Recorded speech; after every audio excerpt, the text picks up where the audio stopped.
when they came out, and they said in there, after the World Trade Center, America will launch a series of wars to bring peoples under the control all over the world, under the economic and military control, under the guise of fighting terrorism and globalization. Now, that became prominent, and don't forget the Enoch prophecies were in German before the English translation. So even though the English, they come out in 2002, the things that we've seen occur in the last 5 years, some of those were being foretold in Enoch, and now we see them.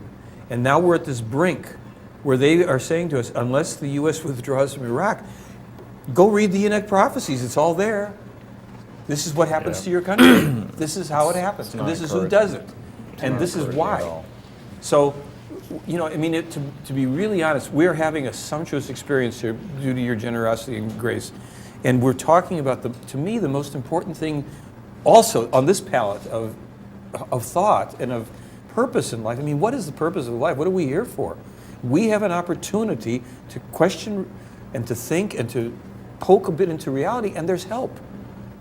We have been given a ton of valuable help. Specific things for our here and now world, for us as individuals, a kind of a blueprint. This is why this material must get into the world, for those that want to start making that matrix, connecting it. You're familiar with this thing called The Secret that's out? That's nice, it's very, it's positive, how to manifest stuff. And yes, you can use it in lofty ways, but it's appealing to, well, let's manifest more stuff. We're trying to bring out information that says, this is about the essential truth of who you are. We can only give you these parables and these directions and pointers, and you'll have to find it. But it's far more worth finding than anything you can chase after. But because of people like you and you, Wendelle, and people like Dave and I that have now shared this with you for 20 years and have synthesized it in our brains, you know, it is understandable. You can put your arms around it. You can somewhat simplify. Here's what it's about. It doesn't have to take 25 parts. You could take 25 parts and really dig in, but you could tell the story. And look, here's what they're trying to say. Here's the evidence. It's clear, you know, photographs, metal, you know, sound, 6,000 pages, stuff about our solar system. I mean, there's all kinds of just bang, bang, bang, bang, bang, bang facts that you could lay out and say, there's no way that this could have been faked, okay? And then after you just lay that out in a brief scenario, then say, now, if you take a look and say, hey, this is credible, now take a look at the rest of what they are saying, and then make this piece short and make this piece long. This is the piece. This is the piece that this is about. This is just to show you we're not full of shit. This is to show but this is what it's about, and there is so much meat. There's so much here for us on this planet to do good if we want to, if we can wake up. And I agree. I mean, if you could get the world to understand that, you know, I mean, and we all know there's so much hate here. There's so much, you know, it's all about money and power and advantage and all of the other things. And if you could get people to realize it is about, hey, it's about putting out good and not trying to, you know, do just for yourself, that maybe things will start changing. They're not going to change overnight. We're not going to revolutionize anything overnight. But no, it's a silent revolution of truth. Well, it is. But you know what? We can shout the silence. Absolutely. And you know, and that we've got a song that goes with it. It's a pretty big rock and roll song too. So you know, silent revolution of truth. You know, it kicks out. You're really, you know, you're on it. What can you say? We've got to. I don't know. The player. Meier had said they want me to do a workshop at the end of every one of my presentations. I did a little mini one in Laughlin. You guys were there, right? Just a little taste of it about the standing in spirit thing. Because that was something that I had created myself about 16, 17 years ago, just kind of evolved, and I was doing it with people in groups and stuff like that. And then when I started to read more of the Meier material and seeing what they were talking about, I was saying, well, this is a mechanism, this is what this is about. This is about this discovery. And from that, I sent a CD to Switzerland. They said, do this at the end of every lecture, because we don't want people to just focus on this phenomenon and say, oh, the sky is falling, because what are you going to do about this once you've got a glimmer? What are you going to do? You're going to want to work on your own awareness, and peace is not a boring thing. You know, people have this crazy idea that because of the way things get characterized, peace, peaceniks, pacifists, leftists, whatever, instead of the prosperity and excitement, when you're not constantly threatened and threatening. Yeah. How much more fun is that? In my world. Well, mine too. I mean, it's, shooting for the negative things, just like you said, it brings back negativity to you. And, Exactly. I've learned enough, when you run across somebody and they smell like a snake, well, they usually are. And, so don't be one yourself. But this government, and there's a lot in this about the Bush government and what we're doing, and I certainly look at that and realize, man, it sure does fit with what the Play Orange are telling. In fact, for that matter, when I now go and listen to Discovery Channel and History Channel, and they talk about Peter and a lot of these, the stories of the Bible, I'm going, God, that fits with the Billy Meier case. If you put it in a certain context, it all fits. Like, there's some there. You could weave this. I mean, you can spin anything, but you could also do this. I'd look at it from logic, and legally sufficient evidence, and how many pieces fit to where you just go, this can't be fake, and you could, like I said, you could just build a matrix, and just lay out all of these things, and then look, here's the story, folks. We got to straighten up the planet. We got to do it with every country. We've got to do it with every person, and you could hit people between the eyes with this. That's the Well, idea. they're sure hitting the Bush administration between the eyes. Well, but they're not listening, because there's nobody out there. They know about it. They know about it, but they're I'll burying guarantee it. But if it were in the public, and it's got being picked up by the media and the pundits and so forth. Okay, well, There you go. See if you can get. I'll alert the media. Yeah. Hey, see if you can file a Freedom of Information Act on the U.S. authorized CIA translation of the contact notes. That'd be fabulous. Well, you want to know? They've got to have They it. must have something, but I'll tell you this. On my website, I'm able to track to a certain degree where I get my hits and visits from and all of that. And I've had 4,104,000 individual visitors from 117 countries. Okay, I usually get 14 U.S. federal agency websites that are, or servers, whatever, that are tracked, and 4 military. When I did the George Norrie show 4 weeks ago or whatever, I had 363 from the U.S. federal and like 290 from the U.S. military computers that they identify. So I'm saying, great.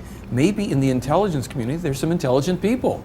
They'll actually read this stuff and say, wait a second, just logistically, statistically, factually, if this checks out, we have to be stupid to not pay attention to this. So there'll be some people that say, well, how can we cheat this? How can we make our agenda work anyhow? It can't. The only thing that's going to work is when we align ourselves with the way things work.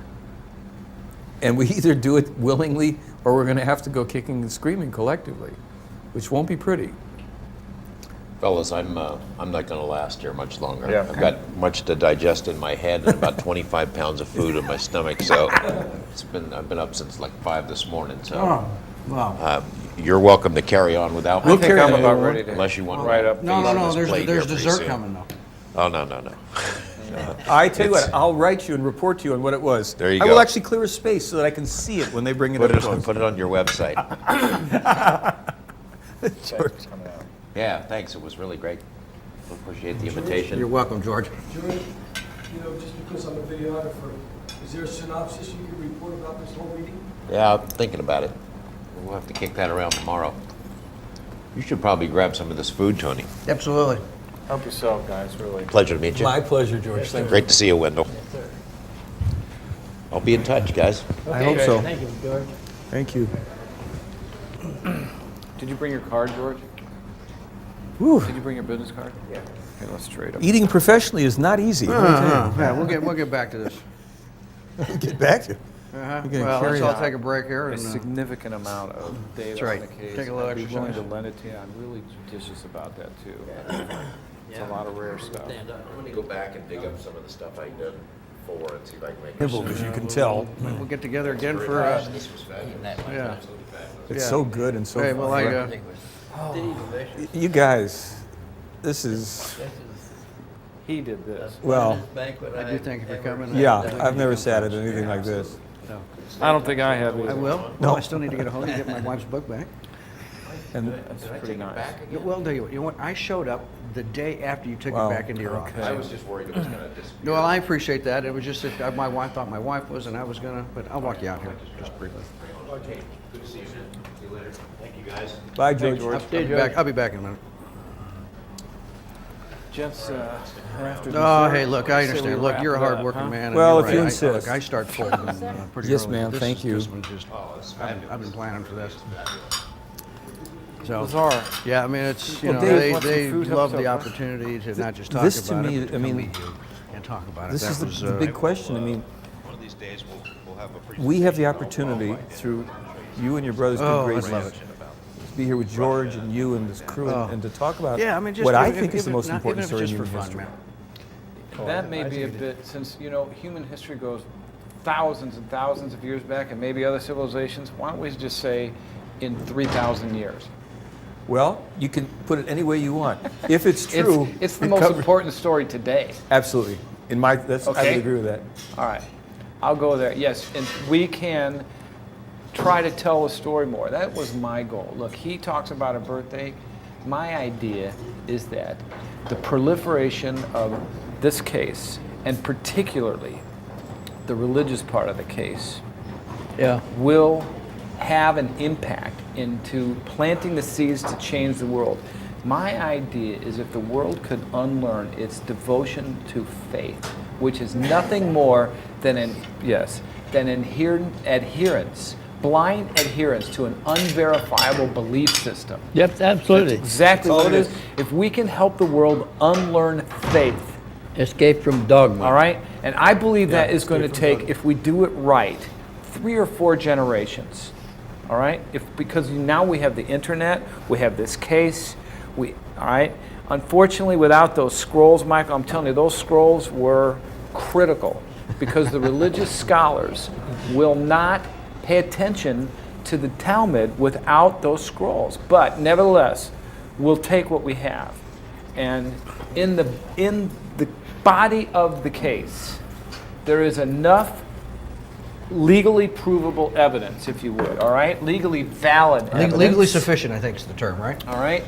I'm not a lawyer, but that we have that in the body of the case, we should pay attention to that part of it. And that, to me, think about what would help even the Muslims change their perspective. If they could have the seeds of helping them unlearn religion and become objective and understand that their faith is nothing more than an unverifiable belief system. Why do they cling to that? I mean, think about this. In every area of our lives, business, science, sports, whatever, you make a proclamation to somebody, they're going to basically say, prove it. When it comes to religion, it is the one area where very logical, smart people suspend their normal process of convicting themselves of, yeah, he's right, and they accept nonsense, okay? And then they base their lives on it as if it were fact. But you're leaving out one ingredient, that, in my opinion, because everything you've said is right. I agree with anything, whether it's right or not. I agree. The problem is that the conditioning and the taboo against questioning faith is strong. That's why I reduce it to that thing. Here's the fatal flaw of faith and belief. What's in this book is true because this book says it's true. That is the sum totality of every religion. And here's a further step. Who is the real authority in a religion? Do you know who the authority is? Only the person that decides that this is the truth. Because you can put every holy book on the table and say, we want 1,000 people come in, read these books, and you decide which is the true truth, the true God, the true religion. You'll have somebody lined up at each table. Sure. Right? So what does it tell you? It means that the very thing that they're trying to tell us, we're already doing, but we've got to twist it. We are responsible.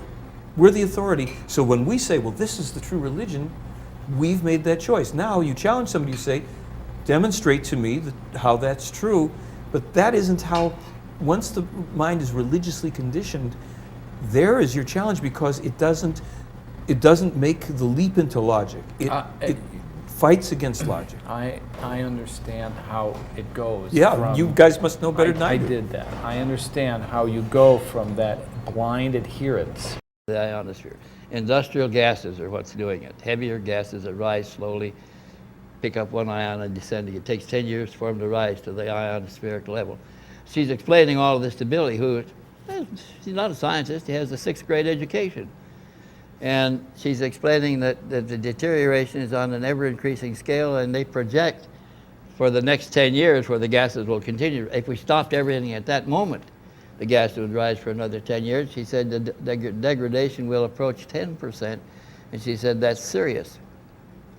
So she asked him to contact his government and ask them to intercede between the two Cold War powers and try to slow down the contamination of the ionosphere. And nobody wanted to listen to him. And after a few weeks, she came back and she said, "What did they say?" He said, "Nobody will talk to me." She said, "All right, you write up a letter, what I told you." And she'd already, when he got back from that meeting, he sat down to make notes in longhand, and his hand took off writing rapidly, straight away from like that, in his hand, but very rapidly, faster than he could normally write. And everything came out word for word in the dialogue, which amazed Billy at that time. He thought, gee whiz, they have a fantastic memory. Then she explained to him that the meeting was recorded by a machine, a device, that they tuned to Billy's brain and it transmitted it back. So it was all done by a machine automatically, and they didn't miss a word.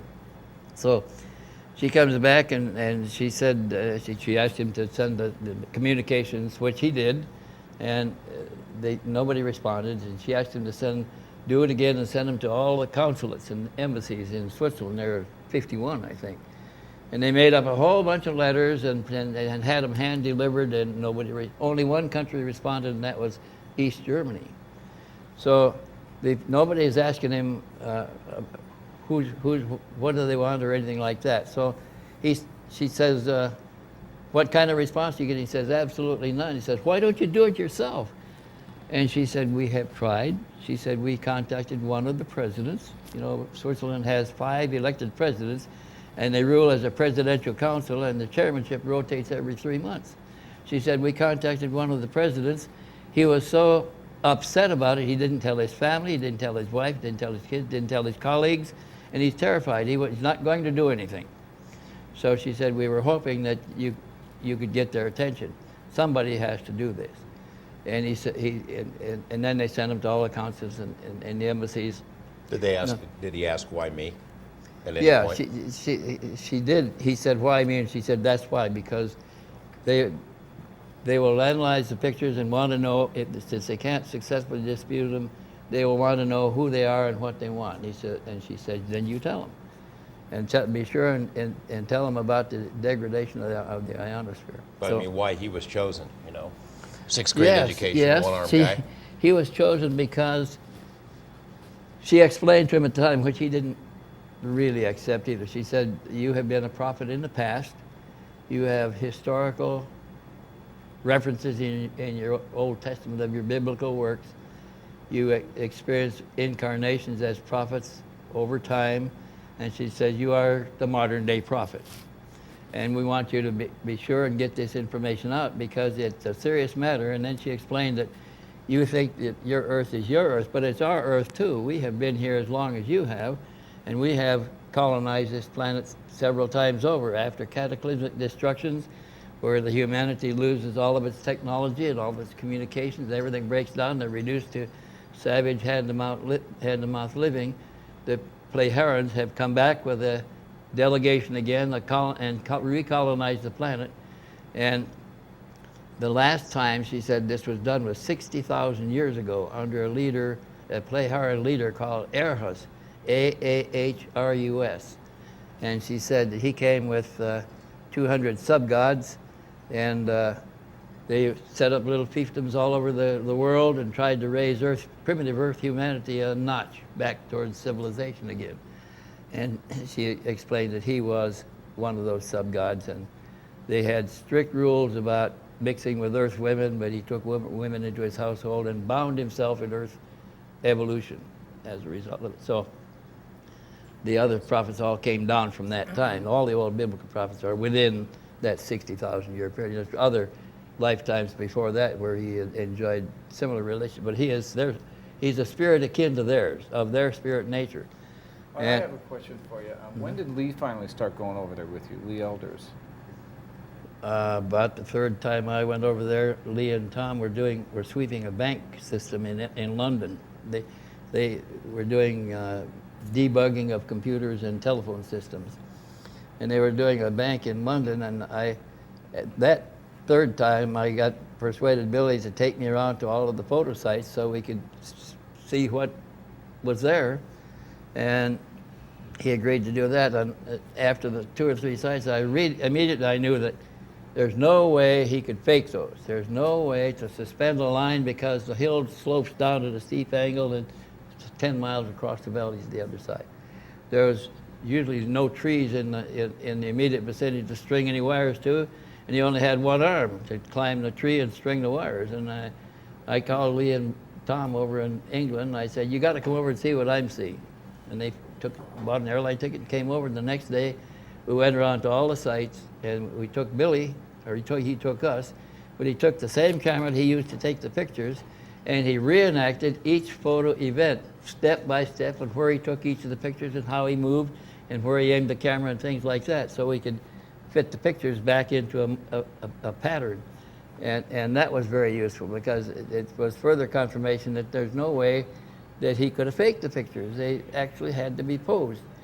And that's where they became convinced that this case is really happening, because there's no way he could have got those pictures with a broken camera and without assistance or help of any kind in that Yeah, way. this was done before computers were around that you could fake the stuff with.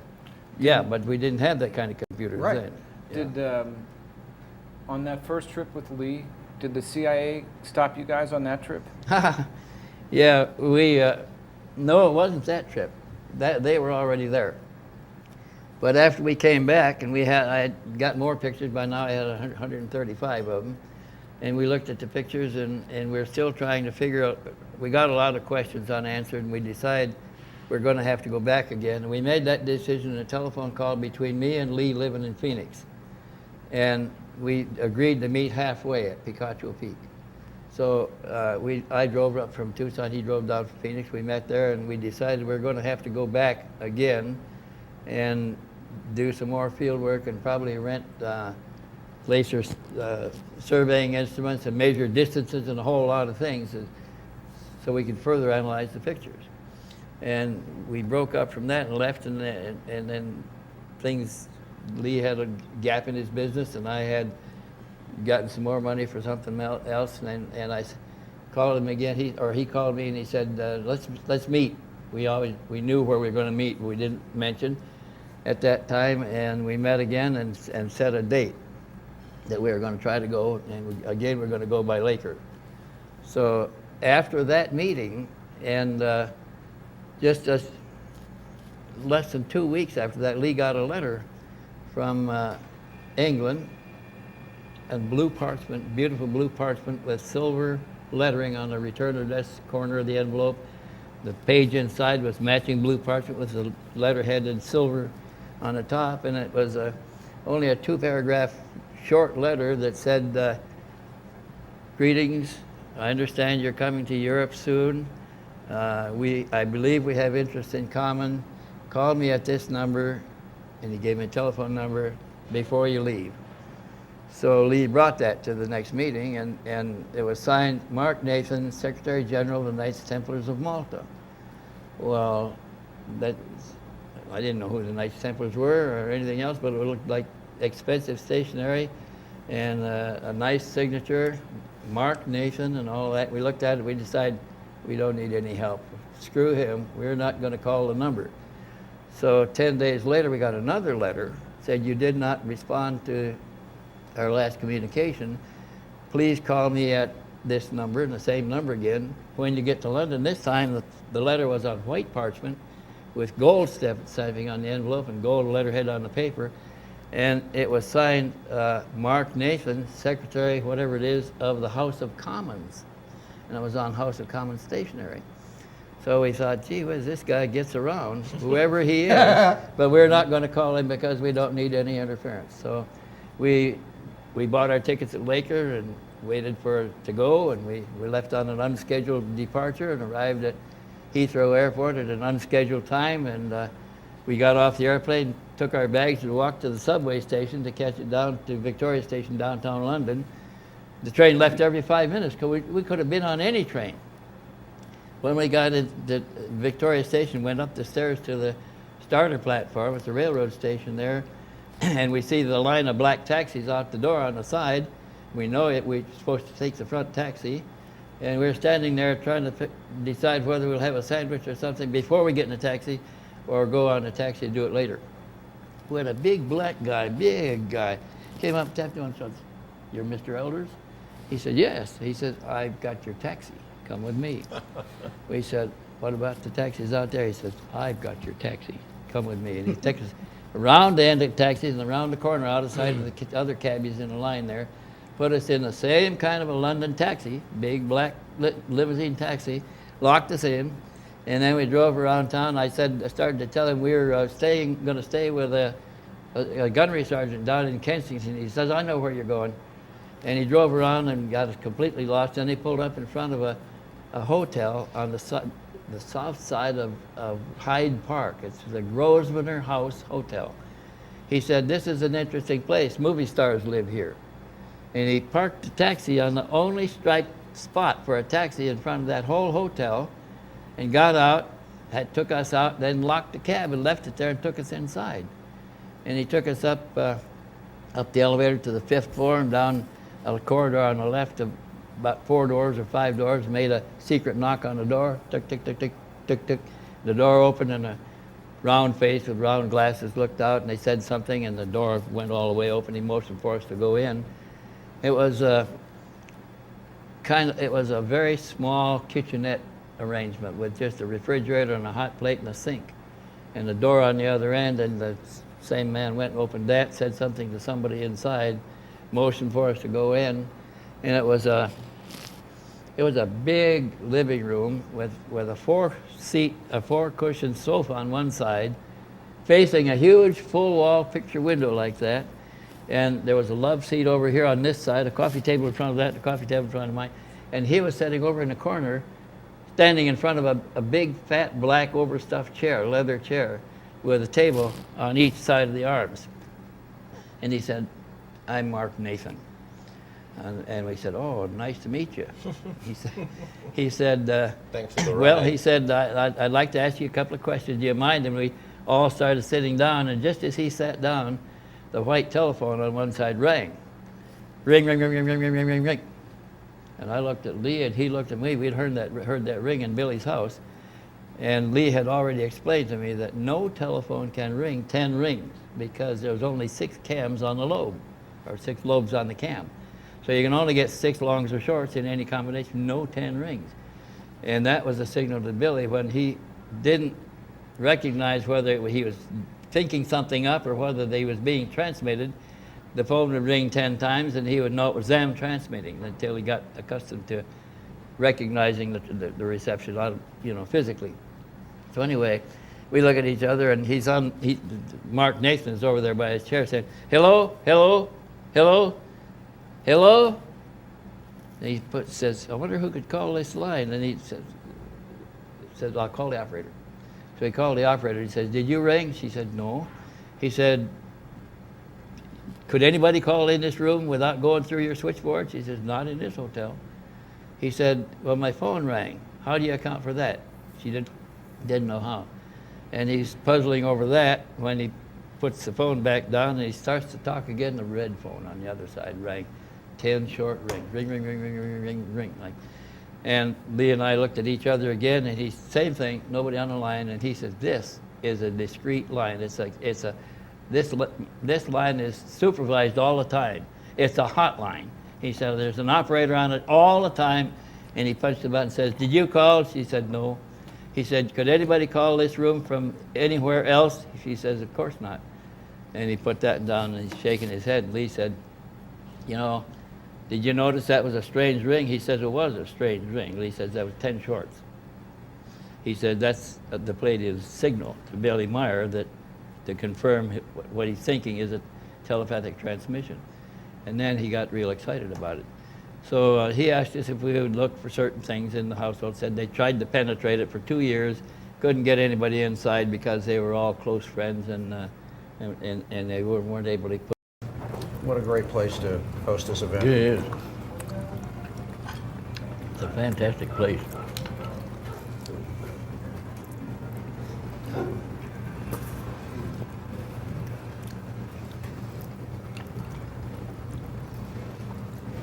Glass of cold milk. Unreal.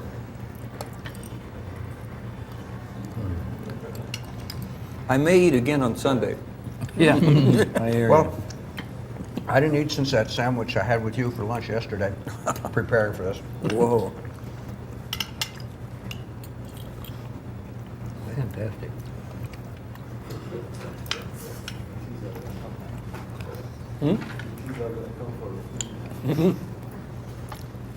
This goes to the Food Channel, I think, right? Never mind the UFO thing. Yeah, let's do a thing on just the food that was served. The food. The last time I did something this small was a seminar. Yeah. We should just say, we're willing to let the world end, but first, this meal. Right.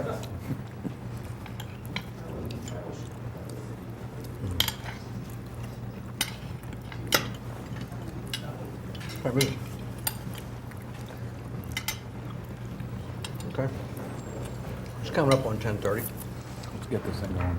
Huh? These guys are tired. Yeah, yeah. We're not going to keep you up too much longer.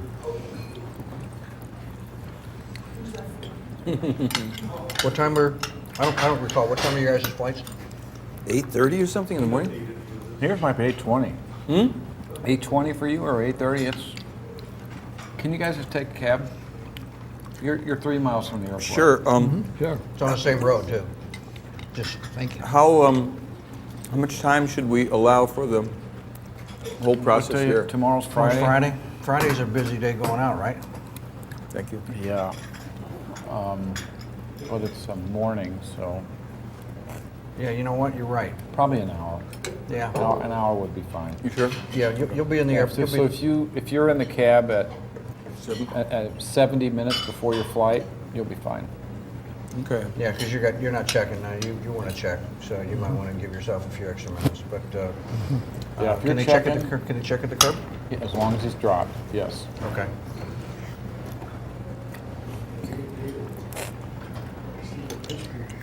Don't feel like you have to eat it all. I just thought I'd make it a selection. Whew, man. Unreal. Yeah, I'd like to see more postings from the GIA people or whoever, you know, just Do what? more postings of the contacts. Do you go onto their website? I go onto yours every day. You should always link over to them. See what Is there they a got. link on yours? Oh yeah. Okay. I think I have linked over to them. They've got, yeah, they do seem to have other troubles. Is the government after them over there? They're fighting what they say are child molesters in the Australian government. Pedophiles. I mean, they've picked themselves some big battles over there. Some I'm big surprised that some representatives of the Bush administration haven't been knocking on your door. Why? There's nothing that I can tell them that they can't find out directly. Yeah, they've got it. They've been Yeah, copying well, you're Wendell's notes. the authorized U.S. spokesman. So Yeah, but I'm not a revolutionary. I'm not out there telling people to burn down the White House or anything, you know. I'm just a reporter. Bush follows the script to destruction. Michael. Well, he is. He is. Absolutely he is. I mean, we got to tell it like it are. No, the Right. thing back in '58 or whatever it was that said, you know, there'll be two wars Right. in Iraq, and the one Bush, the son of Bush, will lead it to destruction. Was that a letter? Was that a prophecy? Was that in the Letter. notes? What is that?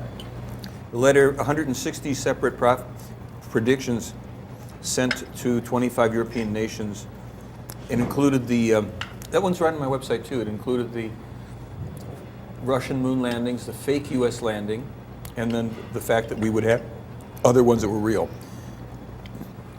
I think George, what he keyed in on for evidence was if you could get a copy of all those letters that Billy has sent around the world, because those contain, you know, those are Before the fact. those are before the fact, and those are documents that can be proven were disseminated. Well, that is true, and yet, as I say, it exists in some of these other things. They're in copyrighted books, unalterable documents, DVDs. A word to the wise should be sufficient. Well, George has definitely got his juices flowing, I think. I mean, he may also wonder just what he could do. You know, it's like, George is. I mean, right now, I mean, he's tired, but I could tell by chatting with him. You know, I mean, he even mentioned he's thinking about what he could do with this. So, and then he's also going to go into his archives, make copies of all kinds of good stuff for us to maybe get together with him and view. okay. And guys, I want to come back for another party. Not like this, Right. but we can do this room again. Okay. It's a great room. Thank you. But you actually should never do this again. It's too, you know, no, this is a once in a lifetime. Yeah. It is. It is. Well, that's exactly right. Look, sitting down with the three of you and my brother to enjoy not only your company and your stories and good food, but you know what this potentially means for, you know, our future. This is a once in a lifetime event. I want it, you know, whether we do a story on it or not. This is a once in a lifetime event. Dave and I have been sharing Billy Meier stories. Dave, what's new in the Billy Meier case? You know, because he's more, you know, he's more read on it. Are than both I'm- you guys attorneys? No, I'm a telephone guy. Dave's a financial planner. Oh. Just Profit. What? Profit. For profit. right, yeah. Well, exactly. Got to make some money somewhere. Absolutely. They're It's the ready. world we're in. The crew's ready to wrap Yeah. it up there, okay? Why don't we allow this crew to go home and we can finish up, and we'll get you guys back home soon so you Okay. can get a good night's sleep. So, That's excellent. Tony, let's get you guys wrapped up so you can go home. Rocket, give me a wrap. Huh? Give me a wrap. Give you a wrap. Well, this has been a wonderful. Happy birthday, brother. Thank you. It was fabulous. Yes. Likewise. Mr. Wendell. Stevens, Mr. Horn. Thank you for coming, What a man. Thank It you, was a sir. pleasure to What a- meet you and become your friend. What a feast. Fabulous. Yeah. We got What a partnership party. going. What a party. Yeah. Man. Okay. Wendell. Wow, Michael. Happy birthday, sir. Thank you. So, All right. all right. Well, we'll Well be back done. in touch. Let's wrap it up, guys. We're just kidding about that spaceship thing.